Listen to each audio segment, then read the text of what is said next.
dimension line မှာပေါ့နော် dimension တက်ထားတဲ့နေရာမှာ Saria center ရောက်နေရကွာပုံမှာထားခြင်းနဲ့ဟိုမှာ dimension line အတိုင်းစာကိုလည်း align ဖြစ်ခြင်းနဲ့ဒီလိုနေရာမျိုးတွေမှာဘယ်လိုချိန်မလဲဆိုတာလေးပြပြချင်ပါတယ်အဲ့ဒါကတော့ annotation တွေက dimension style ကိုပဲပြန်ချိန်ရမှာပေါ့နော်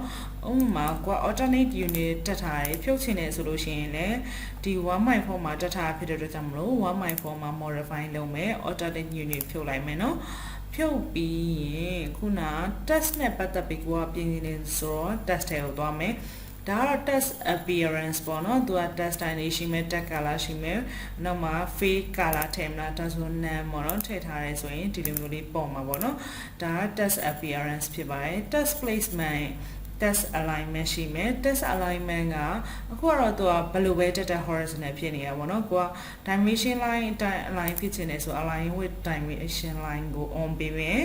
ပြီးရင် test placement ကသူက center ဖြစ်နေကိုက above အပေါ်မှာထားခြင်းနဲ့ဆို above ပေးလိုက်မယ်ဆိုရင်